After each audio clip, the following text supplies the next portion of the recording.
Tonight is Thursday, so our dear Mr. Leon is occupied every Thursday. Business meetings, getting standards set. You will have to do it with me again tonight. And our wonderful trainer from Pakistan, he's a wonderful guy, and please appreciate him because of the time difference. I think it's almost midnight or something, your side. Isn't that right, Mr. Zohaib? Yes, doctor. It's already 12 a.m. So we really appreciate you being here. You have seen that we have different kinds of trainers. Yeah. And Mr. Zaib, Hassan Zain, our teacher, our trainer of tonight, expects you to be really interactive. So I'm begging you already, please, work with him. It will teach you so many things, and it will be so fun also, because those are fun things. He has some fun things coming up. So before we go to you, Mr. Zain, we will let our dear Deputy Class Governor speak, Miss Solomon. I don't know if Mr. Fabrice is here. No? Okay. So it's up to you again, my dear lady of the court, since they all call me the queen, to have a word to our class. Thank you very much. All right, thank you very much, ma'am. Good evening. Good evening to my queen, and good evening to my colleagues here with me today. It's wonderful having you all join the class today. So let's endeavor to pay attention. Let's endeavor to have our mic muted at all times so we can get the best of the class today. And Mr. Hassan, sorry, I can't pronounce your first name, so I don't want to make mistakes. So welcome and thank you for being available despite your time difference. Thank you so much, sir. Thank you so much, Dr. Solomon. Thank you so much for this opportunity and the OSH Association. Okay, I see that the administrator already made you co-host, Mr. Zohaib Hassan Zain. I love his name. It sounds like to me like soft summer rain. I don't know. Excuse me, delegates. I appreciate that you are joining class, and this is only caused by people coming in. But if you can, please mute yourself before you come into the classroom, so this can be prevented. Mr. Richard, can you mute yourself, please? Because I am not able to from this side. Okay. So if this keeps going on, we are almost 2 weeks into the class, so we will have to start kicking people out. It's as simple as that. It's disrespectful to not mute yourself, so please do.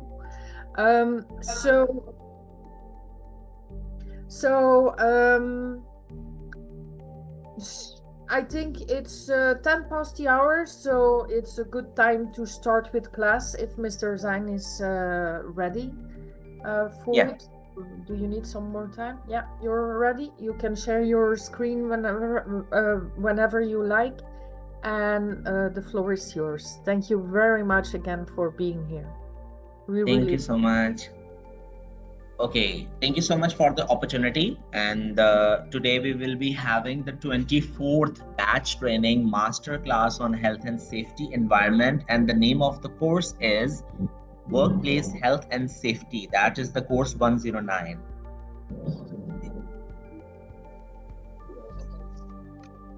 Okay, so without any further ado, because if we will be going to the ice breaking session, so it will take a lot of time. So we can directly move to the course contents. For this course, we will be having 10 units. So the first unit is about the safety law. The second unit is health and hygiene. The third unit is about recognizing safety hazards. Fourth unit is manual handling. The fifth unit is hazardous substances. The sixth unit will be based on noise in workplace. The seventh unit will be about machine and equipment safety. The eighth unit will be about personal protective equipment. Ninth unit will be of working in confined spaces. And the last, which is the 10th unit, that will be about emergency procedure. So let's get to know about the 7 simple steps to manage work, health, and safety. Okay, let me share the screen.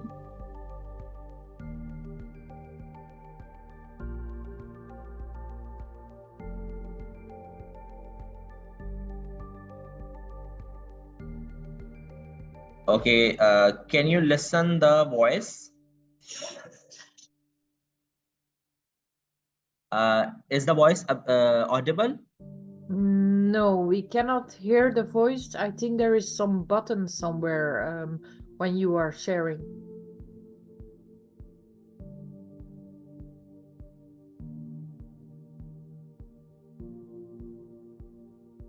Now? No, still not. But can we see from the screen what is happening? Okay. Effective safety management in a workplace requires involvement from everyone to make it safe. Now it's audible? Yes, it was audible now. Okay. Okay, let me play it again. Okay. Yeah. This short presentation will provide you with 7 simple steps to manage your work health and safety in your business. Getting started. Successful safety cultures are led from the top, where your actions and attitudes send a message to your workers that you're serious about their health and safety. Effective safety management in a workplace requires involvement from everyone to make it safe. To do this successfully, people need to understand their responsibilities and how they can meet them. Talking with your team. Effective consultation encourages greater awareness of issues and can lead to improved safety outcomes. Seeking workers' input when making decisions shows them that you take their health and safety seriously. This includes concerns about your workers' well-being, because mental health is as important as physical health. Follow up on your workers' suggestions and make improvements with a record of safety discussions. Managing hazards. Part of managing health and safety in your workplace is controlling the risks. To do this, you will need to accurately identify potential hazards. Having identified potential hazards, you'll need to first consider if they can be eliminated. If this is not possible, then consider the risks involved and put practicable measures in place to control them. Information, training, and supervising your team. Training, including workplace inductions, is one of the best ways to ensure that the people in your business are safe while at work. It provides workers with information about the potential risks associated with their work, the safety policies and procedures you have in place, as well as how to safely. It also ensures that your workers understand their work environment, their job expectations, and employment conditions. Maintaining a safe workplace. It is everyone's responsibility to maintain a safe workplace. Regular communications between management and staff is crucial to keeping safety a priority. Add safety as an item to your regular meetings so staff feel comfortable bringing up any issues as they arise. Keeping records. Written records of your work health and safety activities, near misses and incidents are important for your business. These records can help demonstrate what you have done to manage safety in your workplace. This can be important if an incident occurs requiring investigation. Monitoring and reviewing to improve. Managing and improving health and safety needs to be ongoing.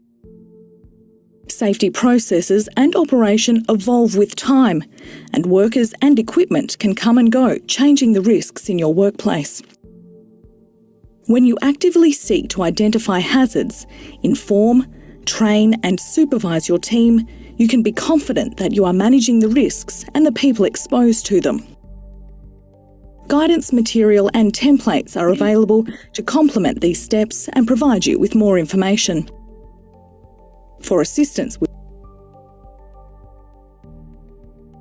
Okay, now you see that how the 7 steps, these were the simple steps to manage the workplace health and safety while you are performing activities at your workplace. Okay, let us go to the first unit now. Okay.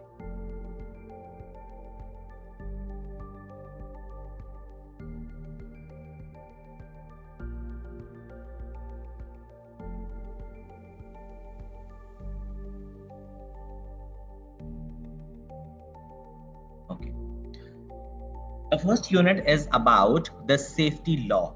So the Health and Safety at Work Act Hassan 1974, it requires that workplaces provide adequate training of the staff to ensure health and safety procedures which are understood and adhered to, and adequate welfare provisions for staff at work, a safe working environment that is properly maintained and where operations are conducted.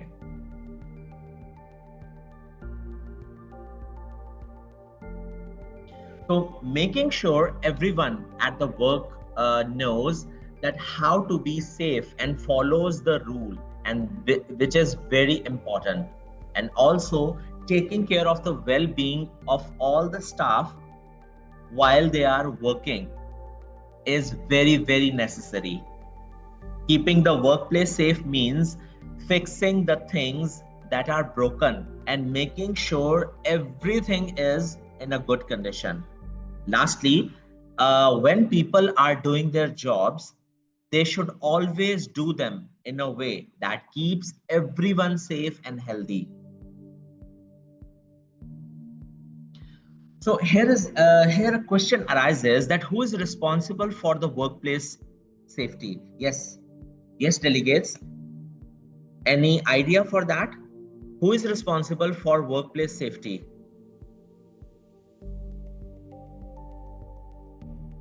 Delegates, yes. Please be kind. So kind to unmute yourself and answer. Everybody.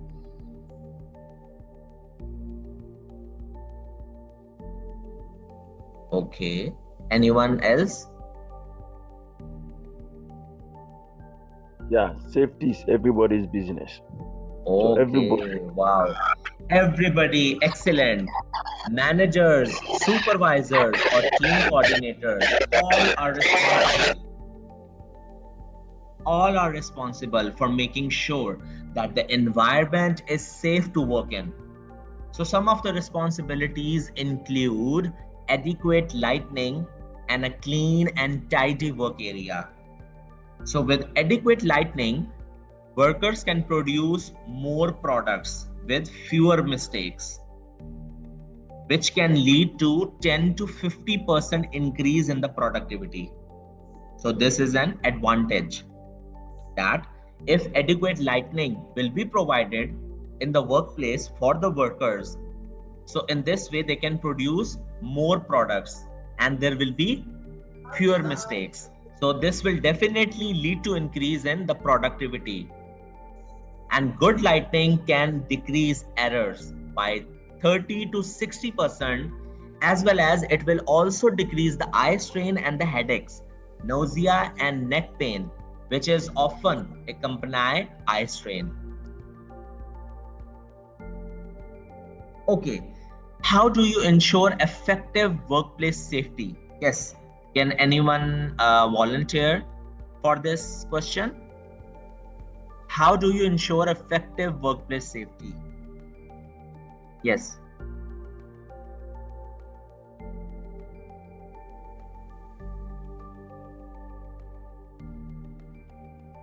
Yes, delegates.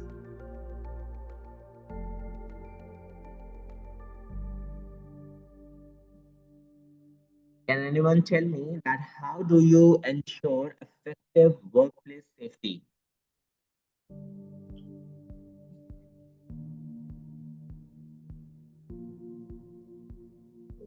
Okay. We are not getting Yes, the sir. question. Yeah.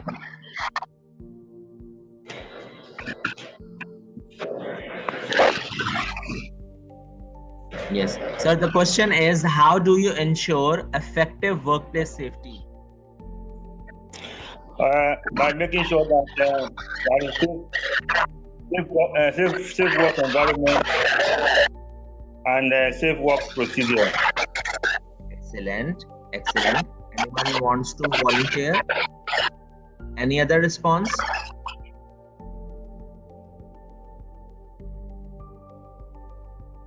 Okay. By making sure that risks are being identified. And Exactly. Yes. Yes. And attend. Okay. So here you can see the safe machines and materials, safety equipment, safety signs, safety guards, chemicals stored separately. And here you can see the safety working practices, that is the job rotation and standard operating procedures. And for facilities for workers are being provided during their workplace, consisting of the lunch rooms, information, instruction and training, toilets and wash basins, and first aid equipment. So let us go through the job rotation and SOPs. So what is the job rotation? Job rotation refers to a management tool in which an individual is taken or shifted from one department to another over a period of years. And this allows the individual to train on different aspects of the job. And you know, it is the best way to keep the employees away from dullness. And he will be moving from one department to another. In this way, he can enhance more knowledge and his experience will definitely be increasing. And the second one is the standard operating procedure, SOP. A standard operating procedure is a set of written instructions that document a routine or repetitive activity followed by an organization. So I must say that you all know that during COVID-19, every organization has SOPs. While you were, how you will enter the organization, there were mentioned some of the SOPs to which every of the employee or employer has to follow it. And that was the preventive action for COVID-19. Okay, let's go through some of the safety signs, the signs and symbols that you see in the workplace are to help remind you or tell you about something. So now, do you recognize any of these signs? Yes, delegates. What is the first sign? Can anybody tell? Yes, Mr. yes. Ulumide, go ahead, please. Okay, the first, Otherwise, mute yourself. Thank you. the first,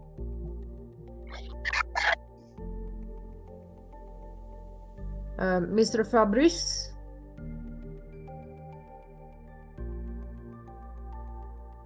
Okay, the first sign talks about hand gloves. The hand gloves are necessary. The plus sign is emergency, and the cigarette that is being burned is about no smoking in the area. Okay. The third one is the no smoking, and the first one is for. The first one is hand gloves are required in the Okay, tax. perfect.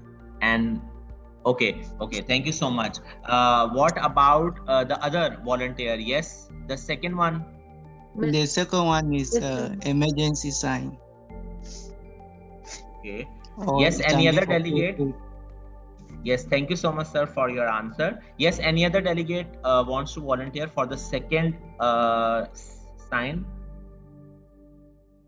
Yeah, good Yes. evening. The second sign is medical. Okay, perfect.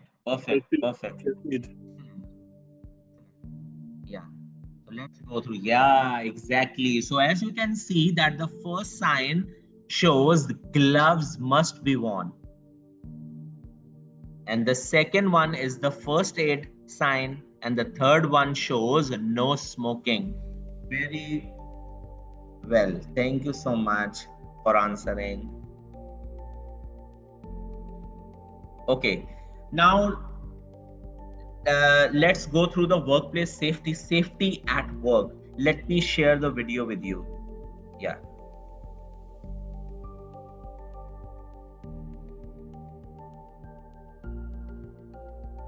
Meanwhile, for the next questions, please, if you raise your hands, give one answer so everybody has a chance to answer. Thank you very much.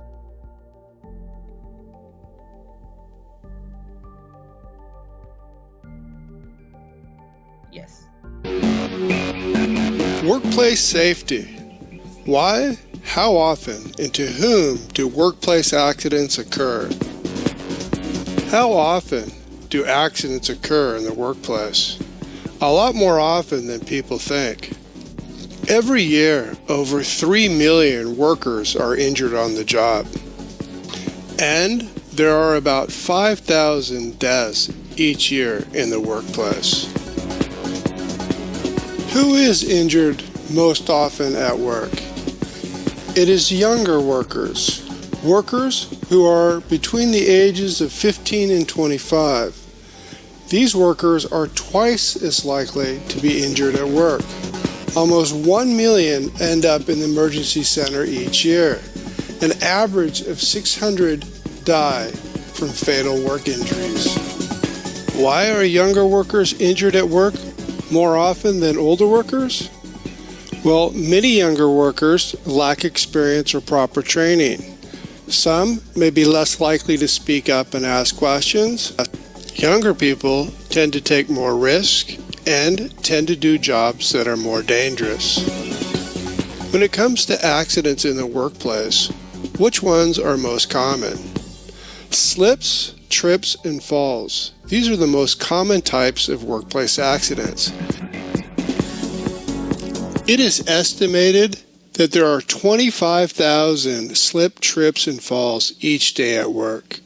They account for 25% of all workplace injuries and 15% of fatalities. Be careful not to underestimate the seriousness of slip, trips, and falls. For instance, if a person falls on their head from only 3 feet high, it will cause injuries similar to running as fast as you can into a brick wall. When analyzing the causes of workplace accidents, what are the most common? There are 5. Laziness, being distracted or tired, alcohol and drug use, overconfidence, and ignoring safety procedures and rules. Laziness. This is when a worker tries to take a shortcut in doing a certain task. When working with dangerous tools or machines, taking a shortcut exposes a person to unnecessary risk and potential danger. Being distracted or tired is another very common cause of accidents in the workplace. You need to be 100% focused on your task and your surroundings. Not paying attention for a fraction of a second can lead to a serious accident. Another common cause of accidents, alcohol and drug use.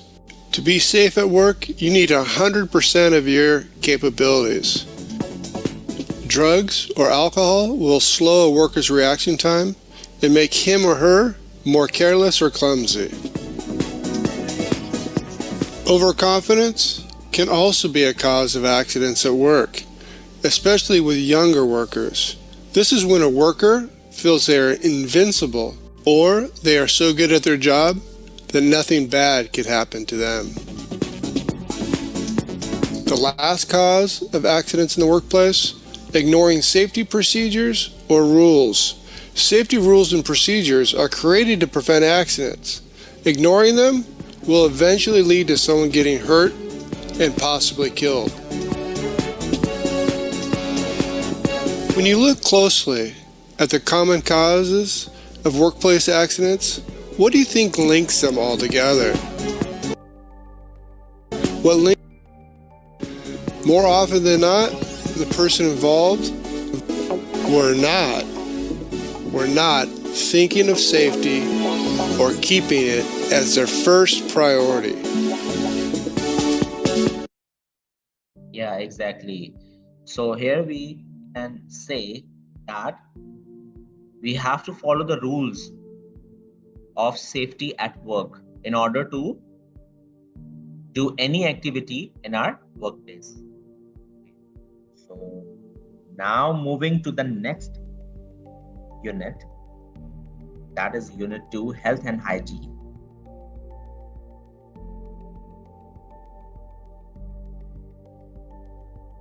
Okay.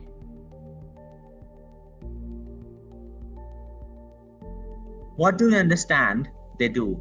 Health and safety committees and employers who meet to discuss about health, safety and welfare in the workplace. Health and safety committee assist. This is their role that of the health and safety committees, that they assist in developing health and safety policies and also consult with the employer in changing of the policies or procedures. At least half of the committee members must be workers so that they can easily understand the problems of the workers. The committee must meet at least every 3 months or sooner so that they can get to know the problems at early stage. Members of the committee who represent the workers are elected by the workers because they already know the problems of workers. If your supervisor, the team coordinator cannot fix a problem, it should go to the committee to be discussed so that the problem can be fixed on time. So here are the two terms, disease and hygiene. Getting a disease is not like catching a cold. Diseases usually develop slowly.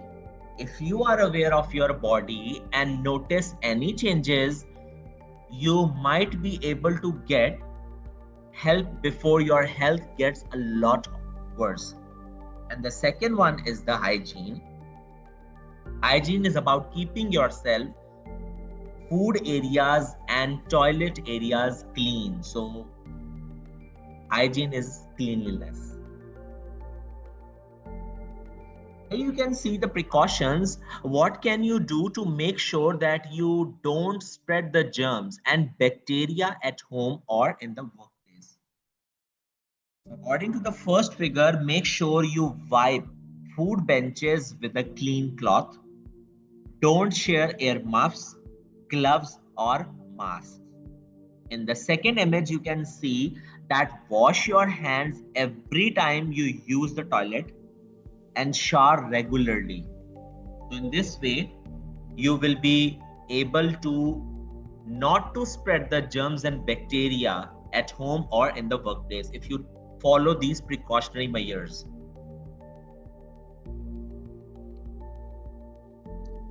Okay, the third unit is about recognizing the safety hazards.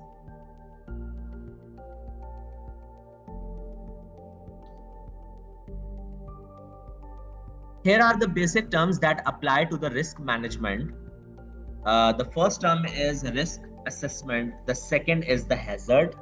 The third one is the hazardous event. The fourth one is the likelihood. The fifth one is consequence, and the last one is risk. So let's go through each of the term. The first one is the risk assessment. So what is the risk assessment? The process of identification of hazards, estimating the associated risks, and evaluating the risk. First, we have to estimate that what is the risk, and we have to calculate the risk in order to determine the significance, the exact risk. So here we have 3 steps to know about the risk assessment. The first one is the hazard identification, in which we have to identify that which risk is. The second one is the risk estimation. We have to calculate it. And the third one is the risk evaluation. We will get to know that what the level of the risk. So here you can see some of the simple steps. Hazard identification. Decide who might be harmed and how. Evaluate the risk and decide on precautions. Record your findings and implement them. And the last step is review your assessment and update if necessary.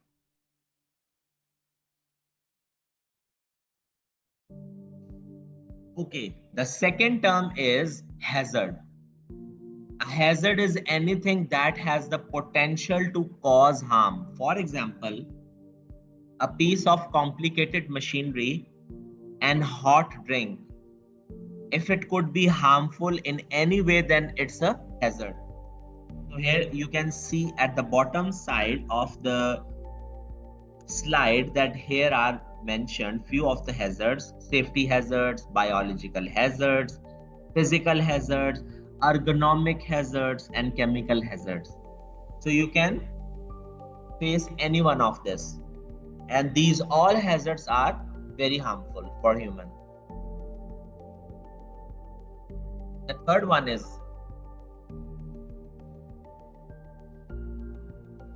hazardous event. So a hazardous event basically takes place when someone or something interact with the hazard and it results harm.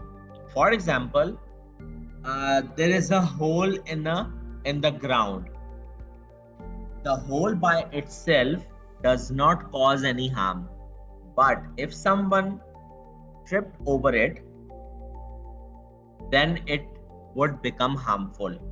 And tripping over it is basically the hazardous event because someone is interacting with it.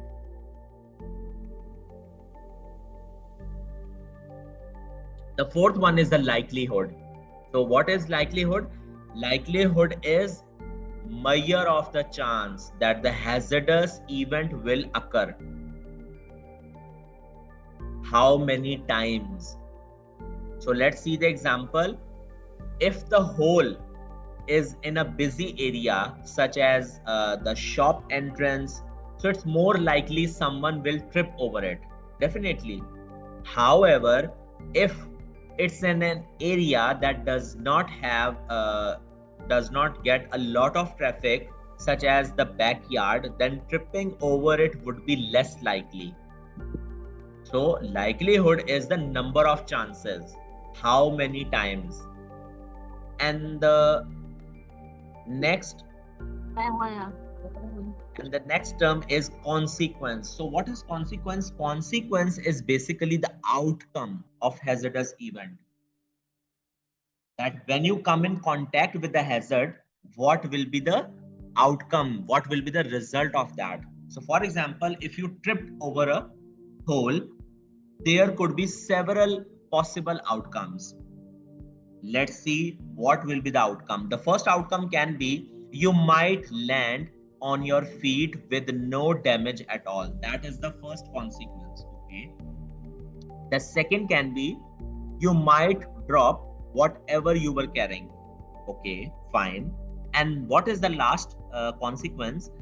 Or perhaps you could end up with a fracture. Oh my God, that's a very severe consequence. So you see that there are three possibilities mentioned about the consequence. The consequence is basically the outcome.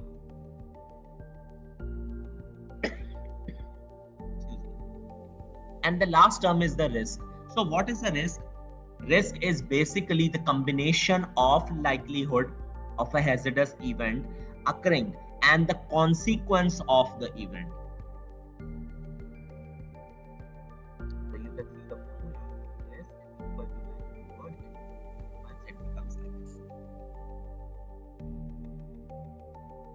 Here is the risk matrix that is of the 3 by 3. In some industries, they can use 5 by 5. And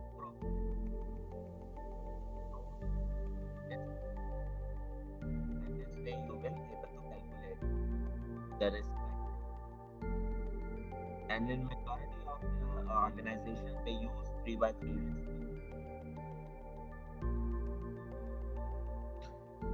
Okay. Let's see about the probability and impact. So the probability and impact, they are the most important concepts in the risk management. And probability refers to the likelihood of a risk event occurring, while impact refers to the severity of the consequences, severity of the outcomes if the risk does not occur. In risk management, probability and impact both are used to assess the and prioritize the risk. So risk with a high probability and high impact, they are typically given more attention and resources than risk with a low probability and low impact. So high is danger and low is somehow not very dangerous for human. Probability is like a chance of something risky happening, and impact is how bad it could be if it does not happen. So in risk management, we look at these two things to figure out which risks are more serious. If something has a high chance of happening and would be really bad if it does, we focus more on that and put more effort into dealing with it so that there can be less chances. And if the chance is low and it wouldn't be too bad, we might not worry about it because there will be no danger for the human body. The more we will more and more risk in order to avoid any happening. Okay, so here you can see the hierarchy of hazard control diagram. In the first, it has 5 steps. In the first step, you can see eliminate, get rid of. The second one is a substitute, change. The third one is engineering control, make something new, alternative. Fourth one is the administrative control, the instructions and signs. And the last one is the PPE, which is the personal protective equipment, which includes your earmuffs, your gloves, your rubber shoes, etc. Okay. The first one is the eliminating the hazard. So the most important method and most effective method of risk control is to completely eliminate the hazard. One way to do is to replace something hazardous with something that removes the hazard completely. So as you can see in the picture, instead of unloading a lorry load of heavy gravel bags by hand, you need to use a crane to lift the bags off instead. So this eliminates the need for manual handling.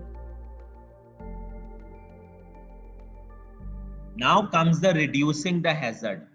The next preferred option is to reduce the hazard. So instead of trying to carry a box of photocopier paper which holds the 5 rems, you can carry one by one at a time. This will also reduce the hazard. So here you can see that elimination or reduction, these are the best methods of risk control. Now comes the engineering control. Engineering control is the third most effective means of controlling the hazard. And it do not eliminate the hazard, but rather it keeps people isolated away from the hazard. And engineering control focus on the source of the hazard. Unlike other types of controls, generally focus on the employee exposed to the hazard. The basic concept behind the engineering control is that it protects the workers by removing the hazardous conditions or by placing a barrier between the worker and the hazard. So you can see that engineering control include the machine guard, design of a workplace, or material handling the devices, etc. So these are the engineering control. In this way, it can keep the person away from the hazard. So this will create a barrier between a worker and the hazard. Okay. Fourth is the administrative control. Administrative controls typically change the behavior of people. For example, factory workers, rather than removing the actual hazard or providing the personal protective equipment. So management controls may include the policies and procedures, the training, safety plan, etc. So on following different safety plans, the training and policies and procedures, you can definitely change your behavior. And this mostly happens in the workplace when factory workers usually follow the procedures. And the last one is the personal protective equipment. Using the PPE such as the goggles, respiratory protection, gloves and hard hats can definitely prevent the harm to people if they come in contact with the hazard. So personal protective equipment should not considered as a first choice control here, except in exceptional circumstances. For example, in case of emergency, you must provide adequate safety science if there is a significant risk that can't be avoided or controlled in any other way. Okay, so our next unit is manual handling.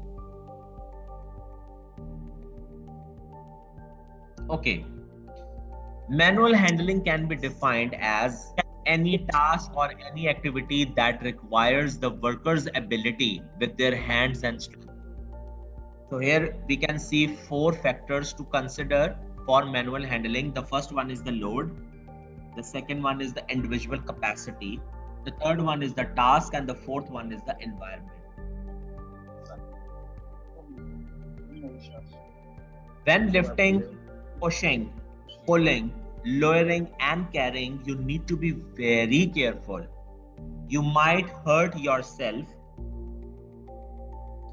Your fingers, hand, arm or leg might get hurt. You might hurt your back, your spine or your muscles. you might sprain your ankle. So keep in mind, while lifting, pushing, pulling, lowering and carrying, you need to be very, very careful. Okay, here is a quiz for all of you. Let's go through it. Fill in the gaps in the sentences using the words from the list below. Okay, as we can see the words below, first we can see the words back, risk, solution, trolley, problem. Okay, now I will read the statements and put a blank. Blanks are mentioned. So once I will say dash, you will have to choose the correct word from the bottom of the words. One by one, not all by one participant. No, all the participants will have to tell me voluntarily. Yeah, thank you so much. So, when had a dash with his job? Yes, please. Problem. One had a problem. Okay, wow, okay. He was finding it very difficult to push the dash. Trolley. Excellent. He did not want to take a dash with his dash. Risk. Risk. With his dash. With his back. Excellent. With his back. With his back. Exactly. They decided that the best dash was to replace the wheels on the trolley. Solution. Solution. The wheel on the trolley.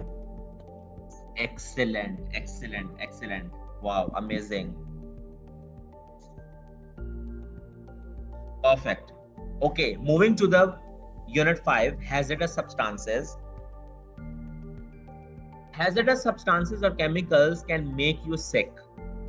If you come in contact with them or injure you, some of the common products that contain chemicals, that can be petrol, alcohol, battery, oil-based paint, cleaning products, fluid pesticides, cigarettes, hair dye, etc. So all these products contain chemicals inside and which are very harmful for the human body. How do hazardous substances enter the body? So there are 3 ways in which hazardous substances can enter the body. Number 1 is inhalation, which is known as breathing in. The second one is the skin or eye contact. And the third one is the eating or drinking. Okay. The first one is inhalation. So let's see. Breathing in of vapors and dust is the main way that hazardous substances can enter the body. In the lungs, chemicals are absorbed from the air directly into the bloodstream and they are carried to all parts of the body. Dust particles are not absorbed into the blood, but they can penetrate the lungs and remain there and can cause a lot of damage. And in this way, death can also be happen. The second one is the eye or skin contact. Some chemicals can enter the body easily through the surface of the skin, while others can enter through the cuts or scratches on the skin, which is also very harmful. Eating or drinking. People can swallow food and drink which has been contaminated with chemicals in the workplace or through the chemicals on their hands while they are working in the workplace. So dust particles in the air can be swallowed easily. So this can also cause a great damage to human health while they are eating or drinking in the workplace. Okay.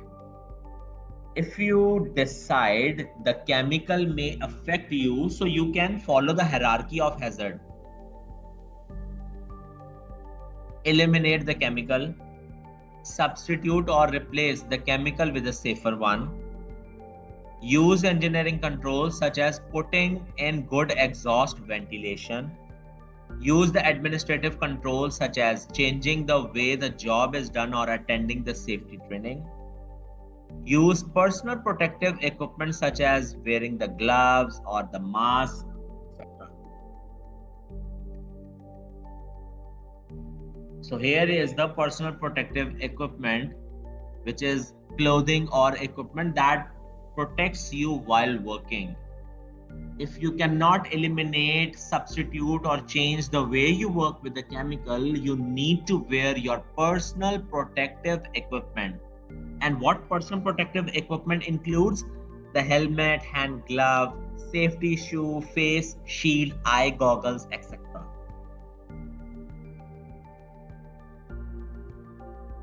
Okay, coming to another quiz. Wow, amazing. Okay, the same procedure we will be applying. The words are given below. Let's go through the words: hazard, absorb, eliminate, substance, protect, hazardous. Okay, let me read the statement, and the delegates will help me out to hit the words from the bottom. Okay, exposure to a dash substance may cause illness or injury. Yes, my delegates. Exposure to hazardous substance. Hazardous substance. Exactly, perfect. To dash yourself from a hazardous. To protect yourself. Protect yourself from hazardous. Dash. You should try first. To eliminate. You try to eliminate the substance. Try to dash the substance. Excellent. Excellent. substance. Okay, you need to wear your personal protective equipment to ensure the substance. Okay. Then one way to check whether a chemical is a dash to you is to look at the material safety data sheet. Hazardous. Not Nice. No, It's hazard. Excellent. Excellent. Perfect. Perfect. Excellent. Very well. Coming to Unit 6, noise in workplace. Okay, let's see what is a noise. Noise is caused by the vibration of air particles like waves in the sea. Noise is unwanted sound which your hair does not want to listen. Many workplaces are very noisy, and this can definitely affect your hearing over a long period of time. So usually you hear those sounds which are beneficial, which you are easy enough to hear it, or your hair can easily listen to it. Otherwise it's very difficult for you. If the standard of the sound exceeds.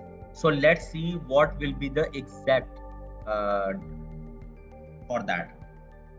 Sound intensity is measured in units, which is called decibels. The following diagram give you the example of common noises and their decibel values from low to high, and the chart below shows the noise levels produced by various noise sources. So as you can see that from 0 to 85 or 90 till 90 decibels, you can easily hear the sound. Once it will exceed till 120, then that sound becomes damaging.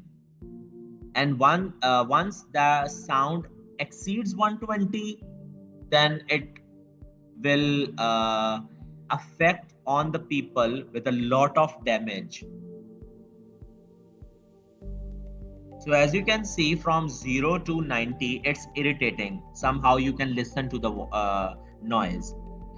That can be of heavy traffic, normal conversation, low conversation, quiet radio music, whispering, quiet urban room, that all includes in normal noise. But from above 90 till 120, you can see sheet metal work, chainsaw, etc. So this is damaging to human ears.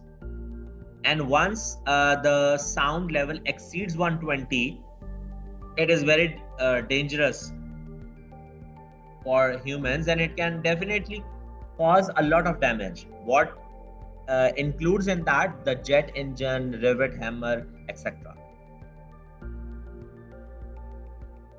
So the intensity of the sound is in decibels, and the frequency can be from low, such as thunder, to high, such as chainsaw.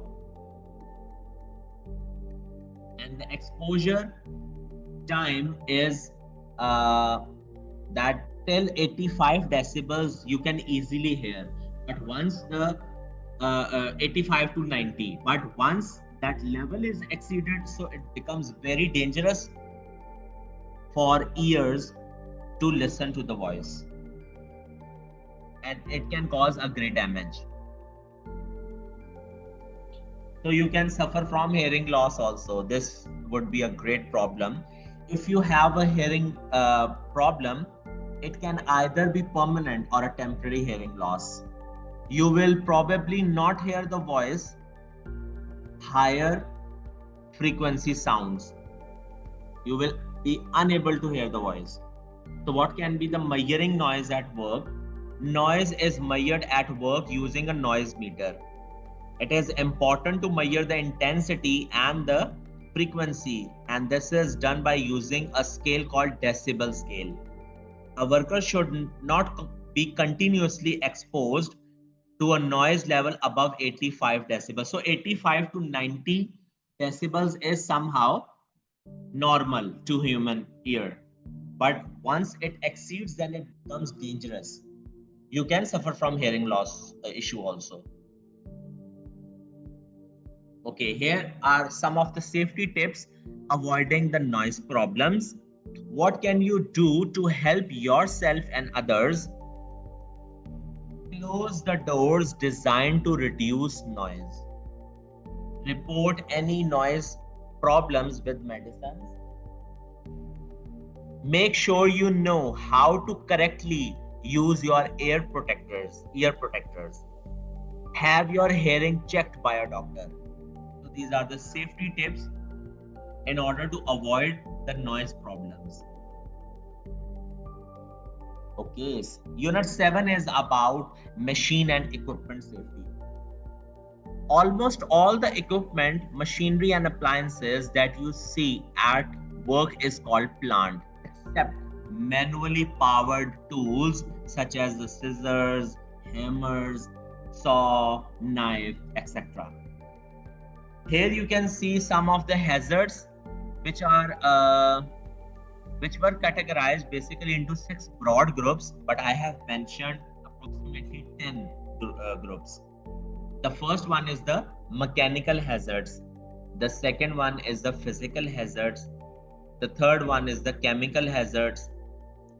The fourth one is the biological hazards. The fifth one is the environmental hazards, and the sixth one is the organizational hazards. Till here, you have read from different sources. You have listened to different information. So four will be new for you. The seventh is man-made hazards. The eighth one is the natural hazards. Ninth one is the psychological hazards, and the last one, which is the 10th one, is the ergonomic hazards. Okay. So before sharing it, I would like to ask. Here is mentioned that list down 3 hazards of each of the mentioned hazards. So you just have to give 2 examples, not 3. So I will speak each of the hazard one by one, and any one of you can raise your hand and give me the answer of that. Give me the example of that. Okay, the first one is the mechanical hazard. Yes, please. Cuts from engine saw. Okay. Could you repeat, please? The first hazard is mechanical hazard. An example of a mechanical hazard could be cuts from engine saw.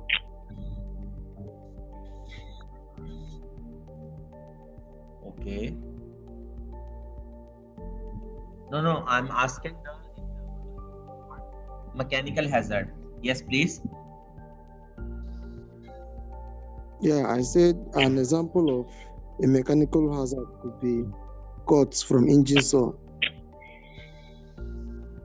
This is called mechanical hazard.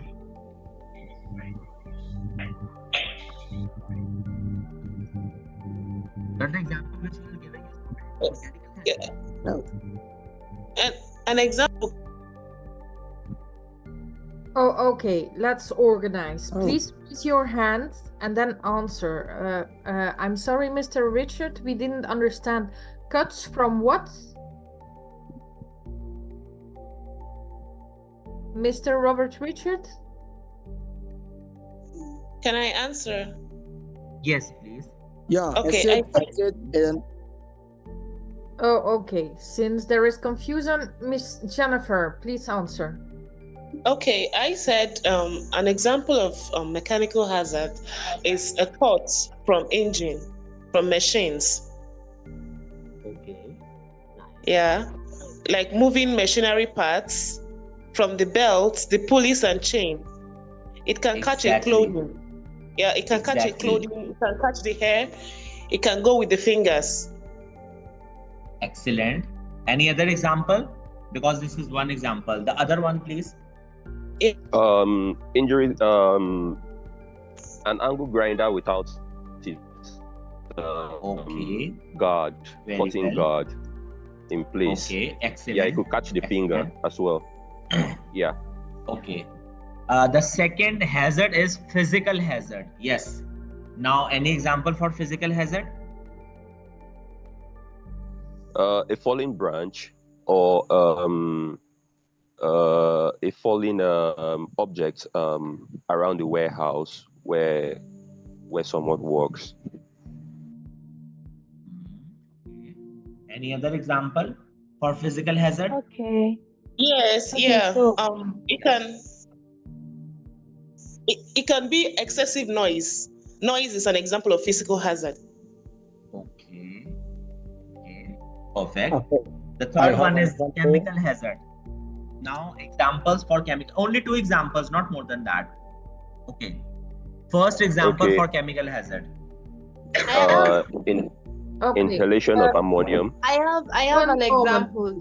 One moment, please. There are 2 people that have their hands raised and other people are answering who answered before. Please have some respect. Mr. Azanba, it's the floor is yours. Okay, thank you very much. For chemical hazards, I think example is such as chemicals when touched to the skin or when inhaled or absorbed through the skin. That's also an example for chemical hazards.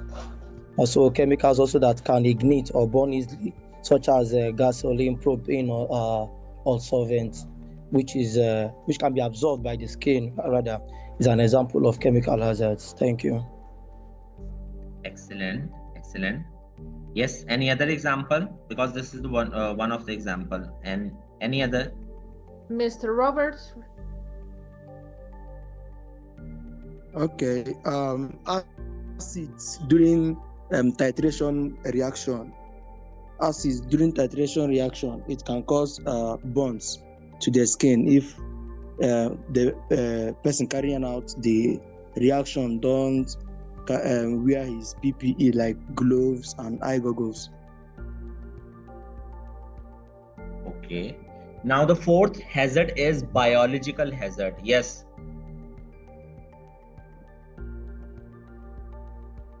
Mr. Afrifa. Thanks for the opportunity. Regards to the biological hazard, we had blood fusion. Transfer blood to one person to another can lead to biological hazard, and also come in contact with fluid or any contaminated organs, like maybe you have a pet, like maybe cat in the house. If the cat has been affected by any disease and you touch the cat, you can be transferred. That the cat can transfer that disease to trust through what contagious process. So that's the second example of biological hazard. Thank you. Excellent. Any other example? The second example? Yes, can I go on? Yeah, please.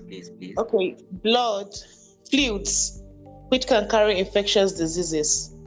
Excellent. Yes, and the second hazard is environmental hazard. Yes, the first example for environmental hazard. Miss Gladys, go ahead. Can I proceed? Yeah, please. Regards to the environmental hazard, we have excessive noise, air pollution, and I think my colleagues can add this. Thank you. Yeah, please. Yeah, excellent. Okay. Second example for. Okay, from just to add to this environmental hazard, we have water, which might be contaminated from chemicals. Also, that's particular one of the hazards. Examples I can give for environmental hazard. Excellent. The next hazard is organizational hazard. It's a new term, but you can just try. What comes in organizational hazard? Yes, my delegates. So we have Mr. Olumide, Mr. Robert, and Miss Gladys that have raised their hand. Please, one of you go ahead. Okay, for organizational hazard, I think probably the excessive workload or probably harassment at work could suffice. Okay. Any other example? And also to add to what she just said, organizational hazard could be as a result of improper procedures for carrying out work at the workplace. Okay, excellent. Failure to implement safety control. Okay, perfect. The seventh hazard is man-made hazard. Yes, any example for that?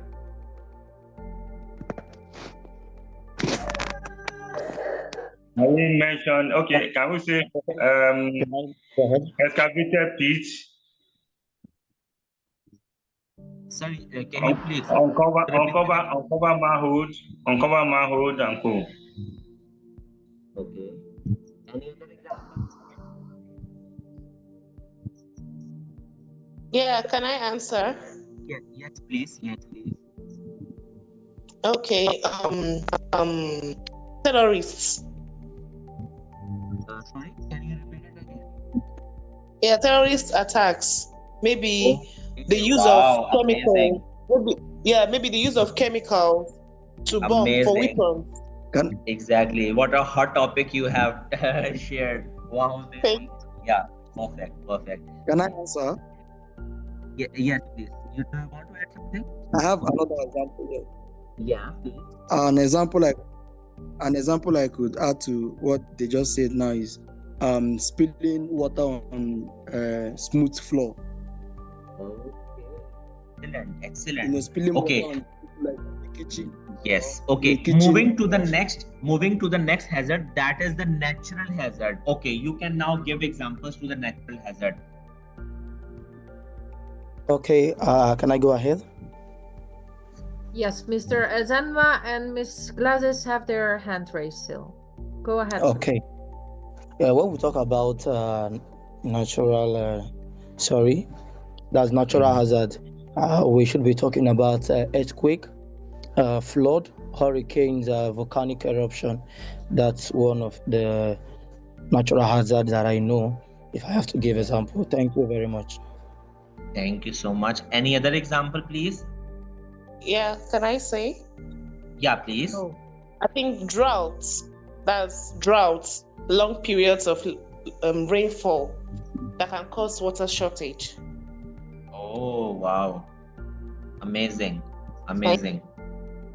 Thank you so much. The next hazard is psychological hazard. Yes. What examples can come in for the psychological hazard?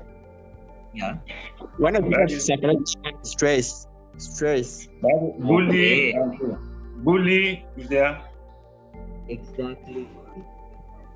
Very nice. I've got the two answers. Okay, the last one is the ergonomic hazard. Mr. Robert and Miss Gladys have their hands raised still. Go ahead, Miss Gladys. Go on, Mr. One is dead. So, ergonomic hazard, I think, is poor posture. Okay. Amazing. Yes. Any other example? Yeah, can I answer? Yes, please. Please.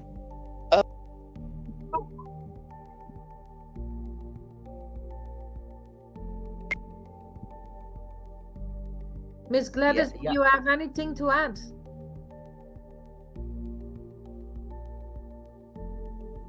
Can I answer? Yes, please. Yes, go ahead, please.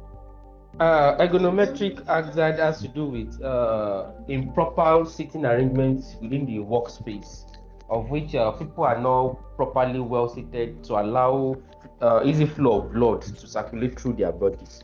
So that's an example of ergonomic hazard. Okay, very well, very well. Okay, now we can I add up? Okay, yeah, we will go through. Yes, okay, let's see the more examples which I have mentioned. Okay, for mechanical hazard, you can also have poor lighting system. Poor lighting system in the organization can lead to ergonomic hazard. Okay, very well, very well. Okay, now we can see the examples which I have mentioned. For mechanical hazards, we can say contact with machinery or with equipment. Contact with machinery or contact with equipment. The second one is a physical hazard, wet floor, open wiring, etc. For chemical hazards, gas, fumes. Biological hazard, infection, virus.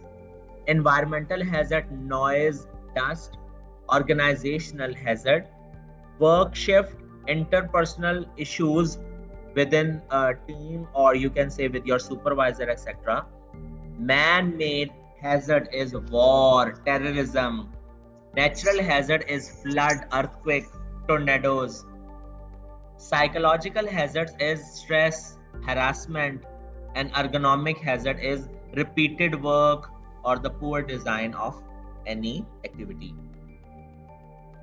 Okay, very well. Okay, very interesting. Now it's the activity time. Yes. Okay, tell me the hazards from this picture. How many hazards you can identify? Okay.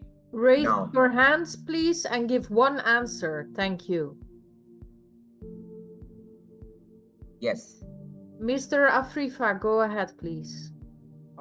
The first hazard, there is a lot of hazard here in the picture, but the one that I want to identify is the poor manual handling. Manual handling. Exactly. Hazard that I can identify. Okay, perfect. Okay. Next hazard, please. Because there are a number of hazards. You just have to mention not the exact name of that hazard. You can just mention that this is a flaw, this is a hazard, like this one. Okay. Let me just say one of the hazards here so that others can also contribute. Here, I can see man-made hazard here, which is oil spillage on the floor. Exactly. The floor is already wet. Exactly. Excellent. Yes. Okay. Yes. Can I add? No, you yes, cannot please. add. Did you leave? Okay, so I can see someone. Yes, that's Miss Shizam. Go ahead, please. I can see someone. You can see what? Miss Chisholm, go ahead, please. Someone smoking. Repeat it again. Hello, can I talk? Can I answer? Yes, please. The exit door shouldn't be blocked, but there are load covering the exit door, emergency exit. Excellent, nice observation. Yes. What next? Can I talk? Can I proceed? Yes, please. All right. My next hazard being identified is a man walking towards where the hook is without helmet. Oh, yes. Excellent. Okay. Next hazard. Can I answer? Yes, please. One by one, please. Yes, yes. Yeah, the cutting, the where they are sewing machine, the equipment is unguided. That is open rotating part of an equipment is there. Excellent, excellent. Yes, next hazard. Can I answer? Yes, please. Please, it seems there is a lot of spillage on the floor which can cause slip and fall, and it's a physical hazard, a highly physical hazard. Thank you. Excellent. Okay, next. Mr. Armstrong. Can I speak, please? One moment, please. One moment. Can I speak, please? Can I answer? One moment, please. Mr. Armstrong, can you go ahead, please? All right. So close to the door or the exit door is a man smoking, and you could see there is oil spillage on the floor. Should mistakenly the cigarette or the smoke falls on the floor, it's going to cause a big problem. So that's my observation. Okay. Next hazard. Please, can I answer? First Yes, one on the please. list here is Alimi. Okay, Go ahead. Okay, I can see the economic hazard where there is an improper lifting of objects. Exactly. Excellent. Yes. Can I speak, please? Very well. Ali, this is Alimi. Can I speak, please? This is Alimi. Can I speak, please? Yes, please go ahead. Thank you very much. I can see the operator of the cutting machine stepping on the socket wire used to connect the what is it called? It can cause to electric shock. Can you hear me, please? Yes. Okay. And the man with the helmet on his hand is not working on the what's it called, the safe way for in an industry. He's not working on the right part of the safe parts for in the industry. So he's supposed to work on the painted black and yellow parts for safe safety practice. Okay, very well. Please, can I answer? Yeah, please. Okay, I could observe that the operator is not wearing gloves. He's using his bare handed to operate the machine, which can lead to loss of arms, and it's a physical hazard. Okay. Hello, can I answer one more? Yes, please. Can I answer? Hello, can I answer? Yes, please.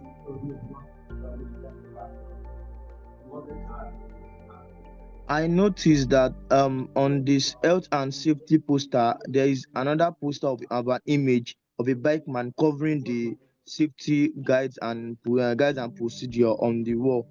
Exactly. Very nice observation. Very nice observation. Yes, please. Yes. Can we go on with Mr. Ovie? Yeah, please. Good evening, everyone. I can observe a mechanical hazard. The lady with the sewing machine, she's not using an eye goggle, which can cut in the wood or the pipe. It can lead to debris entering her eyes. Very nice. Very nice. Hazard. Exactly. Yes. Mr. There is Ovie. still two of the more hazards I can identify. In the adult area, the man is not using his adult in the adult area. In that area, sorry, I didn't heard. Sir, can you please repeat it? I said the man in the adult area is not wearing his adult. His adult is on his hand. So the man in the adult area is not using his adult. Okay. He's not putting on Perfect. Okay. Okay. I have 5 more candidates. Mr. Olumide, Mr. Okay. One moment. I only want these 5 persons next. Mr. Olumide, Mr. Fabrice, Mr. Robert, Mr. Richmond Adai, and Mr. Sebastian. Those are the 5 I want to hear next. And everybody else gets kicked out. I think some of you skipped kindergarten, huh? Go ahead, Mr. Olumide. Okay. Yeah, for stacking of material. So the material can fall. Okay. At the back of the adult area, the carton or whatever is not properly stacked, and they can fall on the person. Okay, very well. Mr. Fabrice, go ahead. Okay, what I wanted to say is what my colleague just said, but I'm seeing luggages parked on the exit, the fire exit door, which is very dangerous. In case of any fire incident, the exit door will be blocked and it will cause more harm. Okay. So next we have Mr. Robert Richard. Mr. Richmond Adai.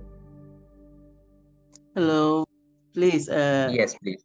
I was coming to talk about the exit door that the box has stuck in case of any emergency, and the no smoking place. See, there's a floor there, and one person is smoking there. So in case of anything, it can cause fire, and it to be endangered. Excellent. Okay. So that's my. Mr. Sebastian Friedel. Okay, good evening. Electrical hazard. You could see the lady standing intertwined on a wire that isn't properly placed, or it's exposed, so she could get electrocuted or get entangled. And in the hard part area, there's a hook which is left unattended to, and he's not using his hat, so he could get injured. The fire exit is blocked, cartons aren't stacked properly, no smoking area, and it's right there having a smoke. Only God knows if he's preparing his hellfire. Over to the lady operating the cutting machine over there. It's without its guard, and she isn't using her safety goggles. Oil spillage on the floor. The guy carrying the drum, lifting the drum, isn't handling it properly. He should either use a trolley or get someone to assist with that. Basically, that's all I see there. Okay. Thank you so much. I want to ask also Ms. Adama, do you have anything to add, please? Ms. Adama? Okay, Miss Jennifer, thank you for respecting it now. Please add something. Okay, thank you. I saw in the factors, I saw the ergonomic hazards there, where the guy standing at the no smoking arena, he was slouching at the decks. He was not using the proper workstation. Then there was a repeated movement, like the guy in the middle was not following the proper walkway. Then for the guy lifting the extension, it was a heavy and forceful one. He didn't use the proper technique for it. Thank you. Okay, perfect. Okay, one thing I want to say that I don't think so anyone has pointed out this hazard, that the girl who is standing near the machine, she is not wearing the air muffs, as the air muffs are on the left side of, you can see. Yeah, and the machine, which the grinder, it is not having the machine guard also, and the wiring is open open wiring. It's open wiring. So these three hazards I haven't heard from anyone. Okay, very nice, very nice. Okay, moving to the next one. So as you can see, machine guarding. So guards protect the operators from getting their hands, hair or other parts of their body or clothing caught in a machine. So machine guards are basically used in order to avoid the operators from getting their hands or hair or other parts of their body caught in a machine. So it's very helpful to have, it's necessary to use machine guard while operating the machine. Isolation and tagging procedure. People should always be turned off when maintenance people are fixing a machine. So there will be always a tag on the machine. So this gives an indication that there is something work in process. And the machine inspection. You will be seeing this inspection card, so you can easily identify from it about the names of the group members, what is the name of the workstation, who is the supervisor team coordinator from the workstation, what job you are you inspecting. So these types of information should be mentioned on the job card. Okay. Coming to the unit 8, which is the personal protective equipment, PPE. Personal protective equipment is clothing or the equipment that protects you while working. If you cannot eliminate, substitute, or change the way you work with the chemical, you need to wear your PPE. And what comes in PPE? Your helmet, hand gloves, safety shoes, face shield, eye goggles, etc. So here comes the training. So training requirements.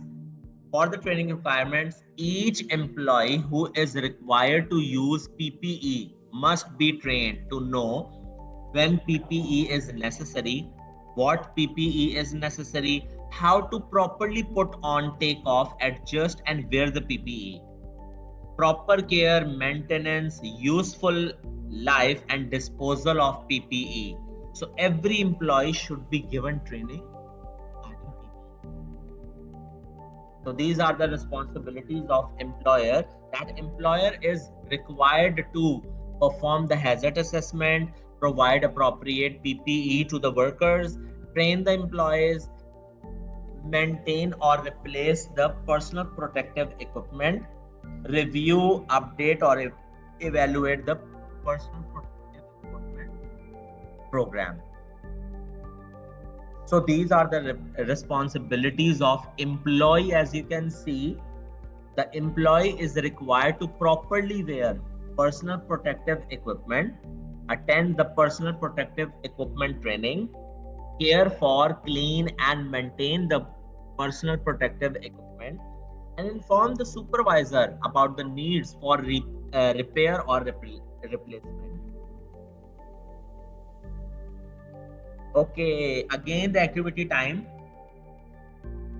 Okay, I will ask different questions along with the options given below. So one by one you have to raise your hand please and answer it. And only one person will answer, two person will answer the one question, not all of the because we have, I think so, 5 MCQs for that. It's MCQs. Okay. Yes, Mr. Robert, please let me go through the first option. Common causes of foot injuries include crushing, penetration, molten metal, chemicals, slippery surfaces, and sharp objects. True or false? Yes, please. True. Mr. Robert. The answer is true. A, true. The answer is A, true. The answer is A. Can you hear me? Yes, we heard you. Mr. Afrifa? Please, the answer is A, true. Thank you. Thank you very much. True. Okay, we got the two answers true. Okay, let's see, is it true or not?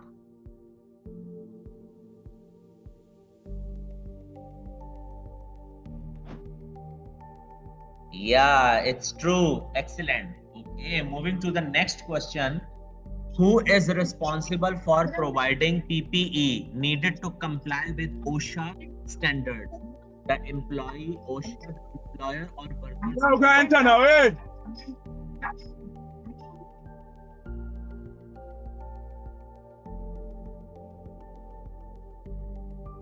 Yes.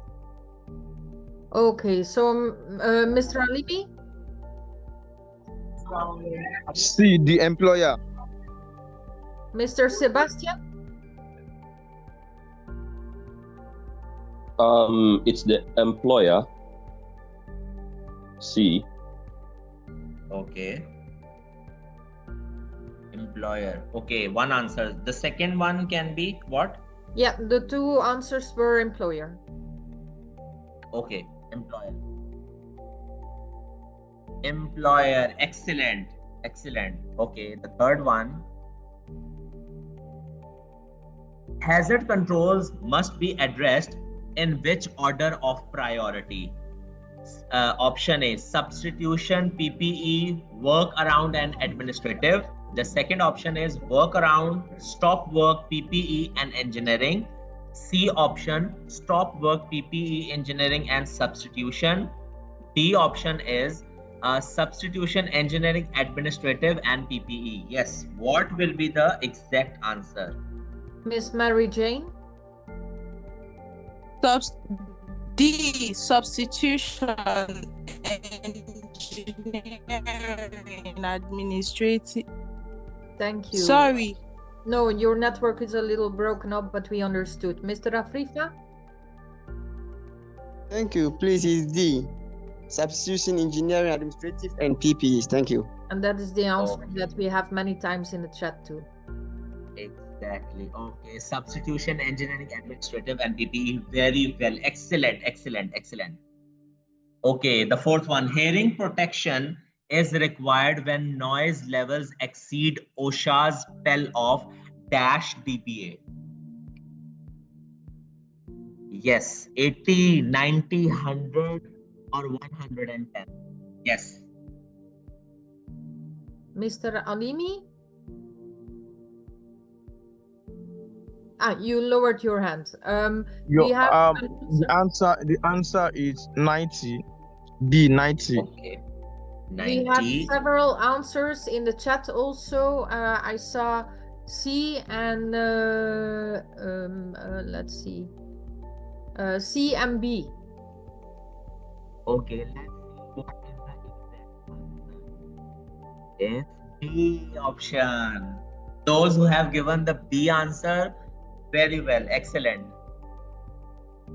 Because it was mentioned 85, so I said 85 or 90 is the appropriate. Okay, so going through the next, who is responsible for providing the specialized work footwear? Insurance companies. Yes. Again, Mr. Alimi was the first. The employer. And then we had Oli Daye. I think it is in the chat also answering D. Miss Mary Jane, do you have a different answer? No, I don't. I'm sorry, your network is breaking up. Miss Letitia? Footwear is also part of the PPE. Okay, the answer is D, the employer. Okay, the employer. Okay, let's see the exact answer. The employer. Very well, excellent. Wow, amazing. You all the delegates know each and everything. Wow, amazing. Okay. Oh, we still have one more question. Okay, which of the following is not considered PPE? Rubber gloves, sport shoes, carrying puffs. Yes, which is the correct answer? Miss Gladys, please. We didn't hear you much. B, sports shoes. Okay. Anyone else? Mr. Amos? Sports shoes. B, sports shoes. Okay. Okay. Let's check the exact answer. Excellent. Excellent. Sports shoes. Very well. Wow, amazing. Okay, now coming to the 9th unit, working in confined spaces.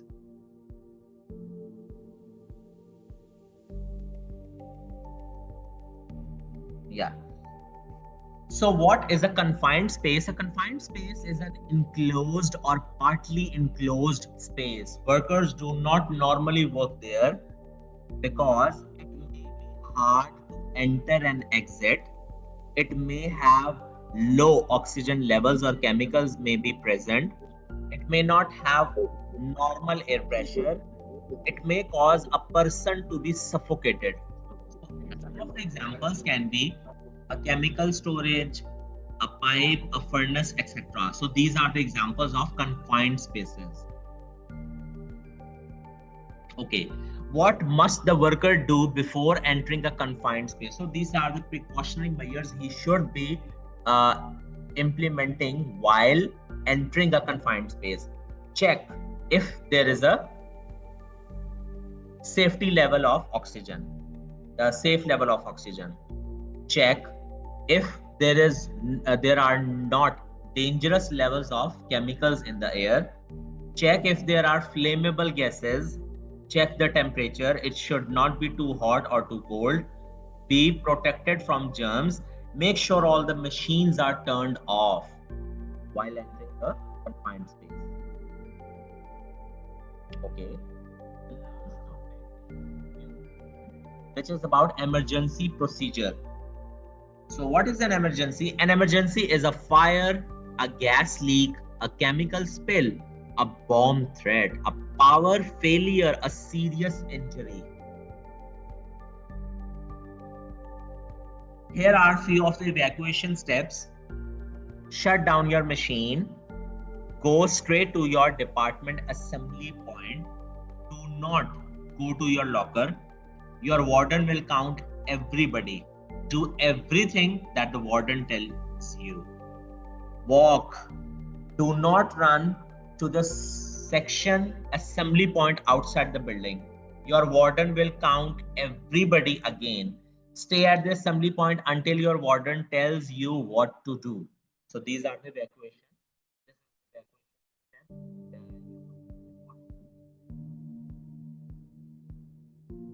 So this is the emergency evacuation, that it is the immediate and rapid movement of people away from the threat or the actual occurrence of a hazard. So you will be observing the emergency evacuation plan in every of the department, in every of the organization, which is really helpful in case of emergency.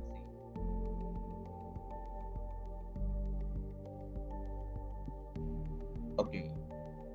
Coming to the conclusion, the course of workplace health and safety has been completed now. Every participant who attended this course will now be able to conduct the health and safety activities in their organizations. They can conduct trainings of their staff and workers to make them aware about different safety issues along with their solutions. This training material has been developed to assist the employees, particularly those with the limited safety knowledge and skills, to contribute to their workplace safety. This course has also been designed to draw on knowledge developed in the workplace, such as identify hazards in your work area, workstation inspections for manual handling, listing hazardous substances at work, explaining evacuation procedures. Participants can now practice to conduct health and safety audits in their organizations without any difficulty. Thank you. No, thank you. Shukran. I am trying to learn something. Oh my God. Yeah. Yes. Yes, thank you so much. So thank you very much for your wonderful presentation. I hope it was enjoyable despite of the chaos. And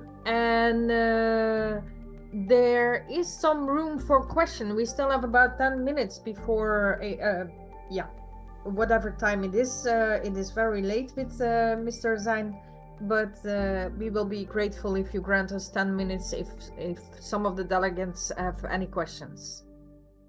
Yes. Any questions? Raise your hand, please. Thank you. Miss Mary Jane, please go ahead. Hi, can you hear me? Yes, we can hear you. Okay, good evening. I have a question for the evacuation rules. I see in that slide when he said shut your machines. So it got me thinking in my mind, if there is an emergency, should you be shutting your machines or should you be walking straight? Should the first point of call not be going straight to the exit point rather than trying to shut down your machines first before leaving?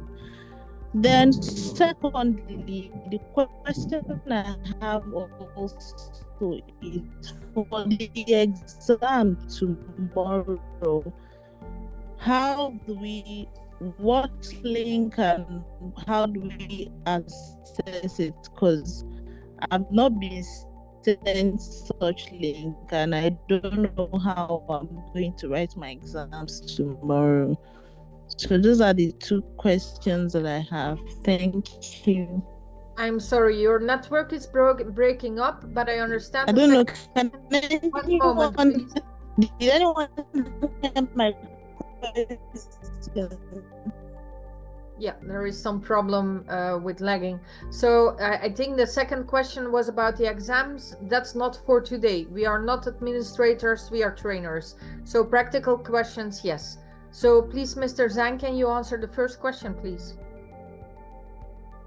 Yes. Okay. The first question is that it's really compulsory to turn off the machine, because while you are evacuating, so you are helping others also to get evacuated from that workplace, so that no body can be in that danger situation. So it's better to turn off the machine so that everyone can be safer from it, because we are working to implement for the work for the health and safety in the workplace. So it's our first and foremost priority to save other people. So if any machine is turned on, so you have to turn it off quickly and then you can evacuate it.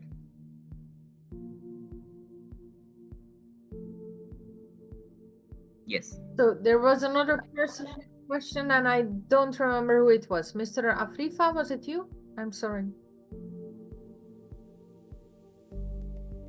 Please, it was a mistake. Thank you. Okay, thank you. I see somebody wrote something. Okay, that is from Mr. Azenwa. Praise for you in the chat, sir. Yeah. Yes, he has given me the compliments for that. I'm very thankful to you. Thank you so much, sir. Okay.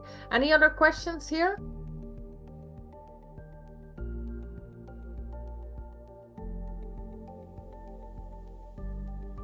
Okay. Maybe contributions, anybody? I saw that Mr. Richmond was also in the house. My dear Mr. Jonas, if you have something to add, please go ahead.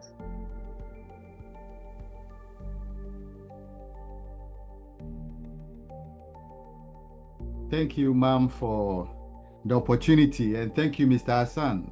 Once again, yes, as you always do, it's excellent. It's excellent. I've sent you a message, yes. So yeah, check. We'll talk later. Yeah.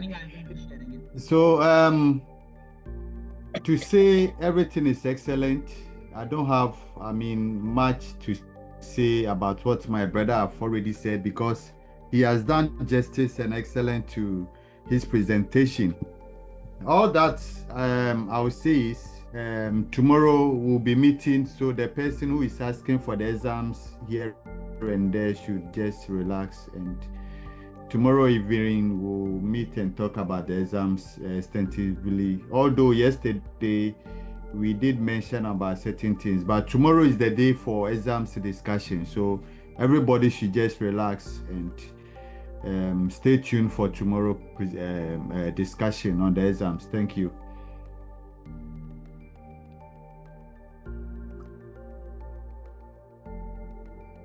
Mama, it's over to you. Yeah, thank you very much. I needed to push my buttons. I have to do that myself. I don't have an assistant. Miss Letitia, do you have some question? And I see one in the chat also. Why do we tell workers not to run in case of an emergency? Well, it's easy. If you run, it's easier to fall.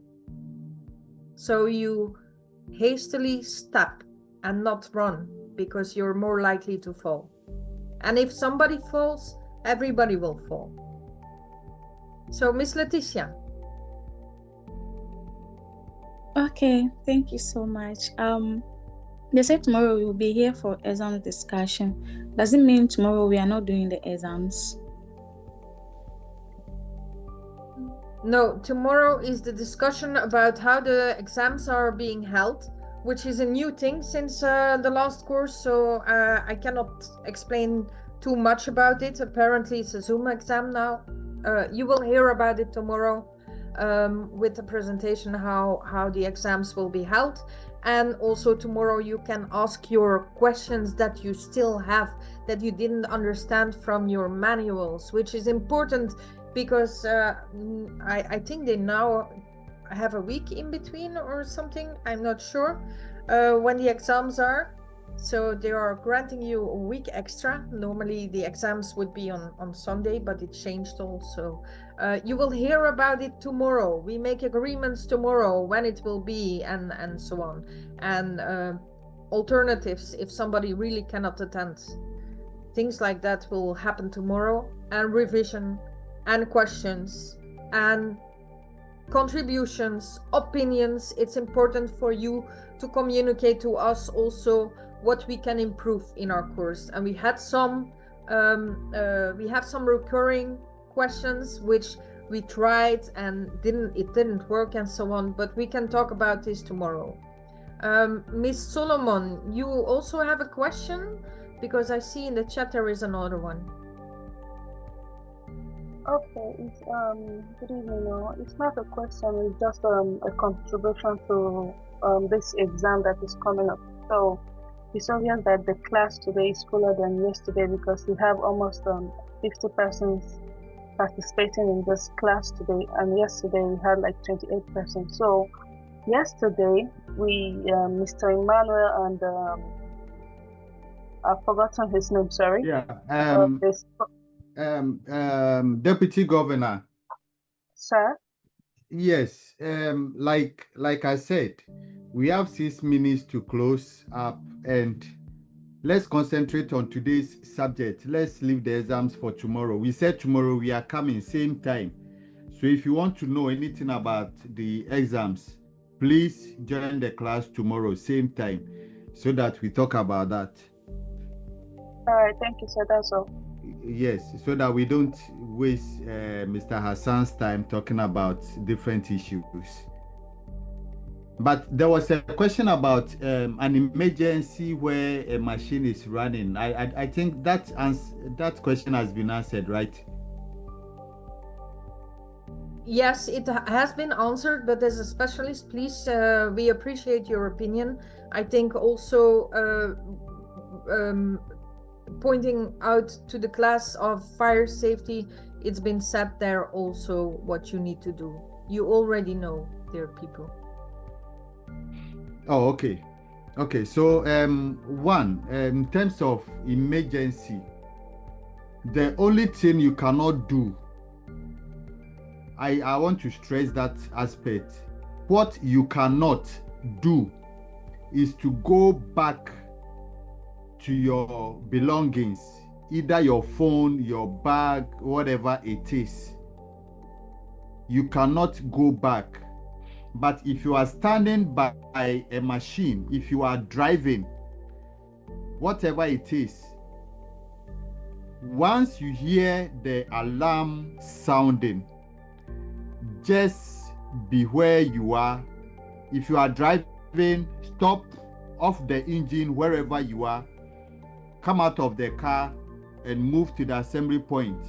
If you are behind a machine, operating a machine, put the machine off. So all the machines have what we call emergency stop. Just hit on the emergency stop button and leave to the assembly point. Now, somebody will ask, what about if I'm using a computer? For computer, it takes time to shut down. It doesn't have automatic shutdown. So you just have to leave the computer and go to the assembly point. But apart from computer, the rest of the machines have emergency shutdown, stop. So you just hit on the button and it will stop. Then you move to the assembly point. You don't need to waste time because every second counts. You have, when it comes to emergency, you have only 5 minutes minimum, maximum of 7 minutes to move to the assembly point wherever you are, whatever you are doing.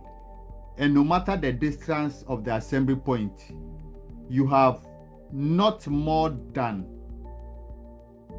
5 minutes to move to the assembly point because every second counts. So that is what I will just add up. Ma'am S, you spoke about fire safety, but I don't know what exactly you mean so that I can give more explanation to it. Yeah, what I said about fire safety, because that is an emergency procedure that we all know now. What you do is you leave your belongings behind and you try to, for example, close the window if it is safe to do so. If you come across a fire, you will put it out. If it lets you go through, you have to make sure that things like firefighters need to know where the gas main valve is and so on, things like that. Machines, they can potentially explode and all the debris can go everywhere. A computer, as you say, it doesn't explode necessarily. So if it's safe and you have the time and there are other people coming across that machine, of course you need to shut it down because it's a potentially harming more than what it would have if it was shut down. So try to shut it down. As Mr. Richard said, there are emergency stops on those things, so hit them. But for example, with fire, we know that if you're using a machine that is using gas, if it's safe, try to shut off the gas, try to shut the windows if the fire is not there yet. So that is all. Of course, you need to value your life, especially because you cannot replace yourself. Your spouse can get another partner. Your children will get a stepfather or stepmother. Your employer will get another employee, but you can never replace yourself. And that is what you should tell the people that should listen to you when it comes to health and safety. So that is what I would add. I don't know if you have a reaction on that, Mr. Richmond. No, you've said it right. Shutting down the windows comes in whereby you've seen the smoke in the office or in your room, and you are sure that there is a fire in the premises. Let him use the word confined space, like in the office or in your room, your hall, wherever it is. Yeah, in that case, you think you don't have the extinguishers to tackle the fire in the immediate steps. Then once you are leaving, all you need to do is to close the windows, then close the door behind you. Once you do that, I think, was it last week or Tuesday, we had Mr. Finn telling us that there are three types, three main ingredients that brings about fire, which is air, heat, and combustible materials. So in this case, once you close the windows, you close the door, you are starving the fire from getting more oxygen to burn very fast. So you starve the fire. Now, this reminds me, there was a question during his time about the type of extinguishers to use for electrical fires. Now, in the world, currently, as I'm talking to you now, initially we were having 5 different types of fire extinguishers, but now all has been compressed. Let me say 3 or 4 of them has been compressed into one type of fire extinguisher. So we have ABC, dry chemical powder, and we have ABC as well, CO2. So at the end of the day, these 2 main fire extinguishers are very common in the community or in the industry. You can only find foam extinguishers in some critical factories, and you can also see water extinguishers also in some critical factories. But apart from that, powder extinguishers and CO2s are very common in all the areas that you can talk of. Factories, offices, shops, homes. These are the 2 main fire extinguishers that you can see. And these 2 extinguishers are applicable for all types of fires that you can talk of. When it comes to electrical fires, the first thing you need to do is to go to the source, the root cause, which is the meter. Once you cut off the meter, you cut off the transportation for the fire. When it comes to electrical fires, the fire uses the means of the electrical flow, the current flow, as a means of transport. And it's like using electric train. I know most of us have not used electric train before, but electric train moves faster like aeroplane.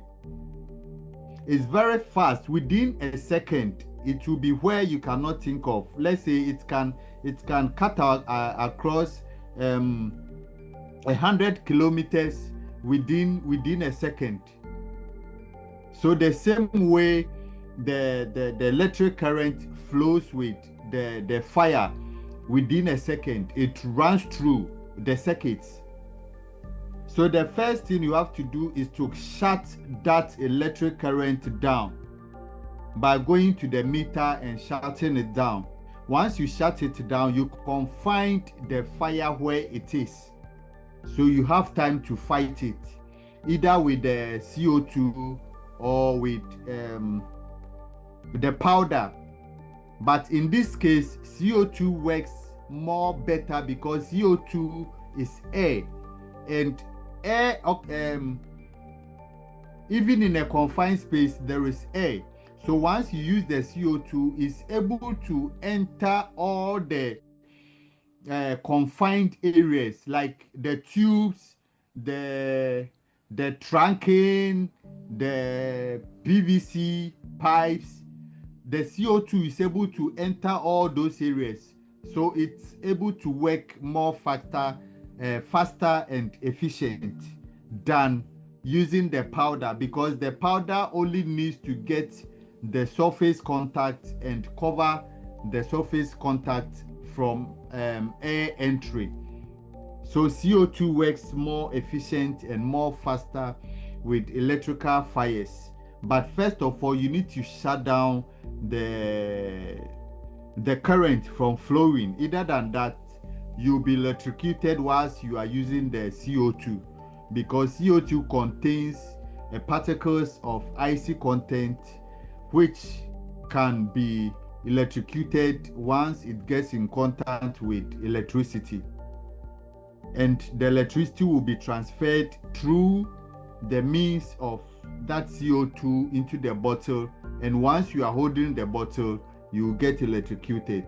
So thank you for that, Snappy. I'm rushing because of time, but maybe tomorrow, if we have more time, we can talk about this. Thank you. Thank you very much for your contribution. That was a very important one. I know that people have a lot of questions about the fire safety, because it's an emergency that happens really really frequently. Dr. Emmanuel, before we go to you, I just want to tell the class, yes, of course, I want to thank our trainer again and Mr. Richmond for the contribution, but I especially want to thank our deputy class governor, because she has been working, especially today, very hard. You have no idea how difficult it is to keep everything a little bit organized. So, Ms. Solomon, I appreciate you very, very much. Thank you very much. Dr. Emmanuel, please go ahead. Yeah, thank you so much. Thank you so much, S. I want to appreciate the trainer for that wonderful job he has done today. That's very, very good. And I guess is very, very impactful. It was a great, impactful one for candidate. And my dear candidates and professionals in the house, I know that we are now becoming professionals and experts by virtue of the trainings we have received so far. And if you believe with me that we have gotten to that point, you are now almost 95% or 90% professional, especially even the younger ones now in the field. Can you put on the chat box 111 in agreement? Can you put on the chat box 111? Let's be sure. Yeah. And I also want to believe that we have, yeah, thank you. I also want to believe that we have really gone far, starting with the exams, which is coming up soon. So with this in place, Gina Richmond mentioned that tomorrow is going to be class. Gina Richmond, is that class tomorrow? Yeah, I said tomorrow we are going to discuss about the exams. There is nothing much to discuss. No, like always we meet the last Friday to discuss about the exams, yeah. Show the necessary, which we've not done that yesterday, although we only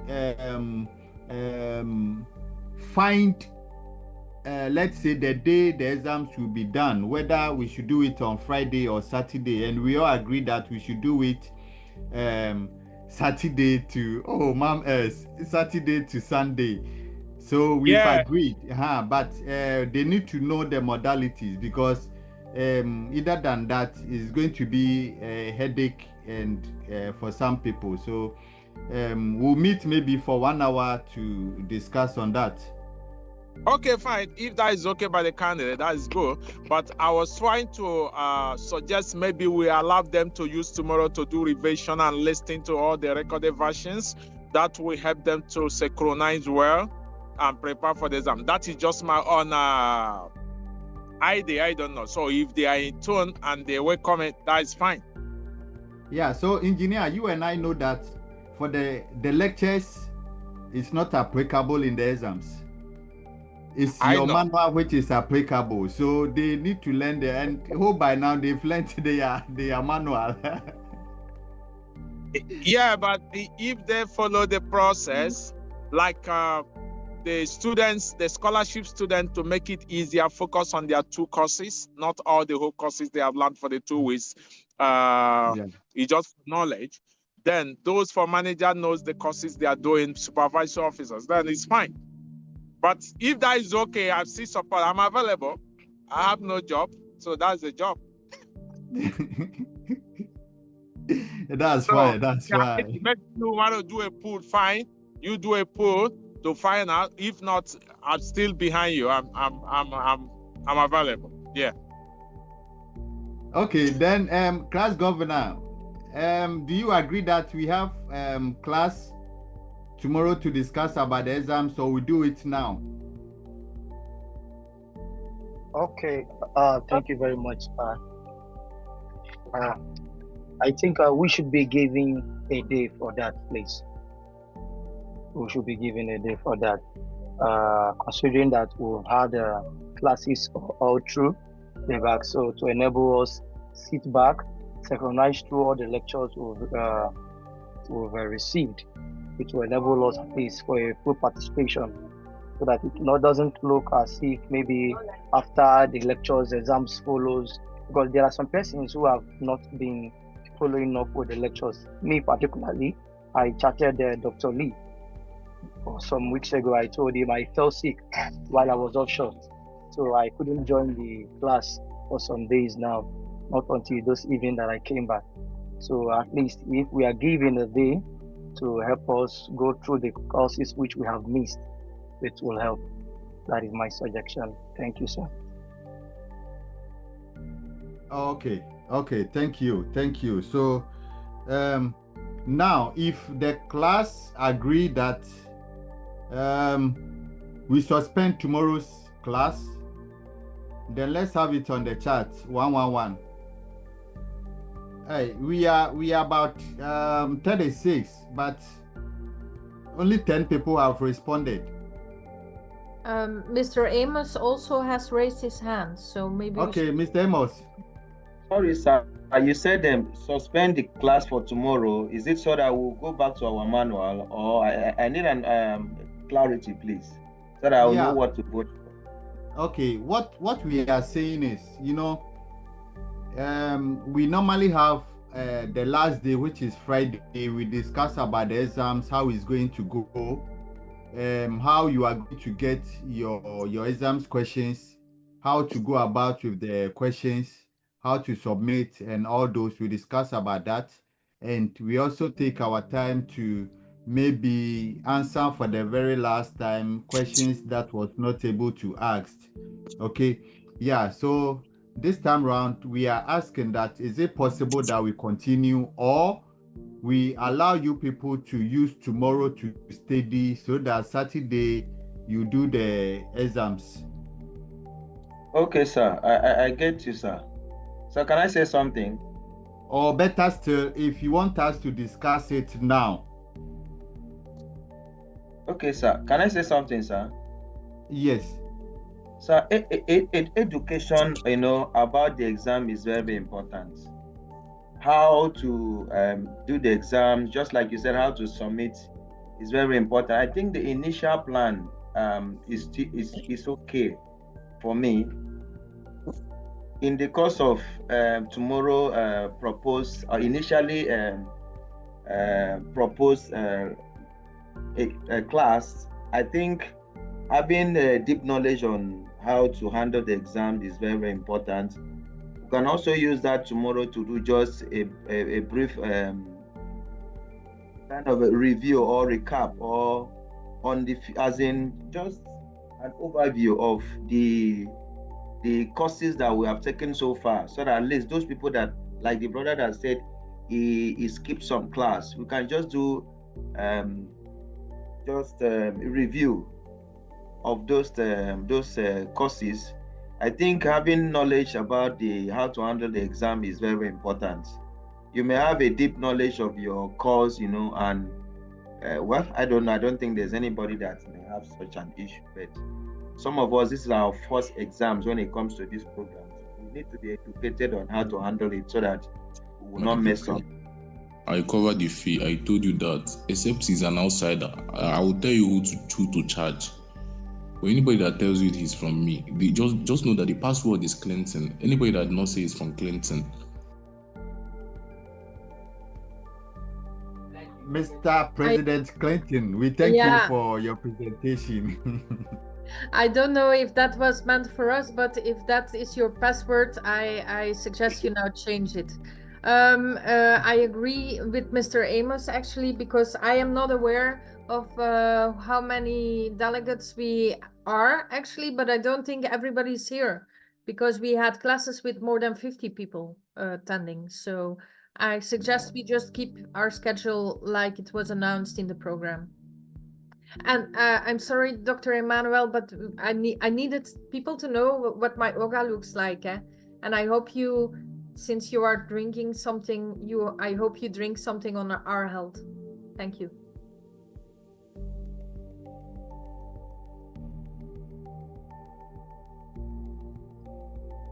Well, anyone you guys conclude is fine. I'm very, very clear that tomorrow, if you want to do 1 minute or maybe 30 minutes, fine. I don't know. So, anyone, I'm ready to flow along. Yeah. Please, I have kind of a suggestion. Should I go ahead? Yes, go ahead, please.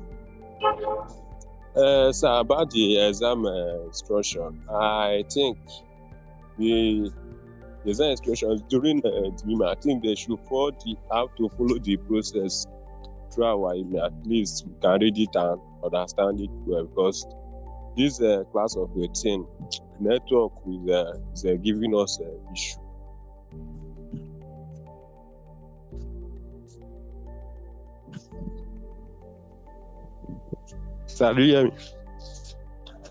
So in summary, Junior Richmond, from what you are saying and from what Amos said and from what the governor said, I'm happy to see the governor today. I'm very happy. So with what everybody have said, can we just do maybe 1 hour review tomorrow, as they said? Yes, sir, no problems. Let's do just 1 hour, and that 1 hour ends from 6 to 7. No African time, no European time. 6 to 7 UK time. Close. All right. Is that okay? Yes, that is okay, sir. Thank you, sir. Yeah, thank you. So I'm done for the day. Okay, thank you. So tomorrow we'll meet.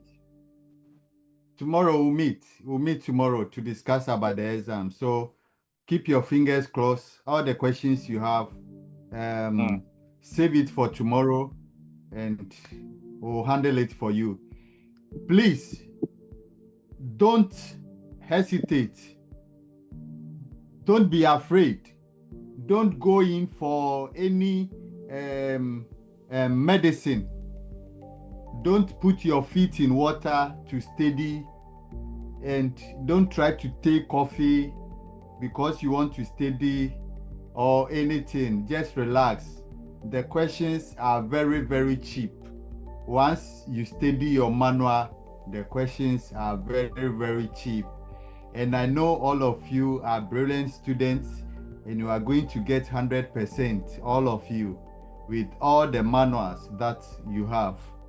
So stay blessed and God bless you as we meet tomorrow. Just show your video, unmute yourself and say hi.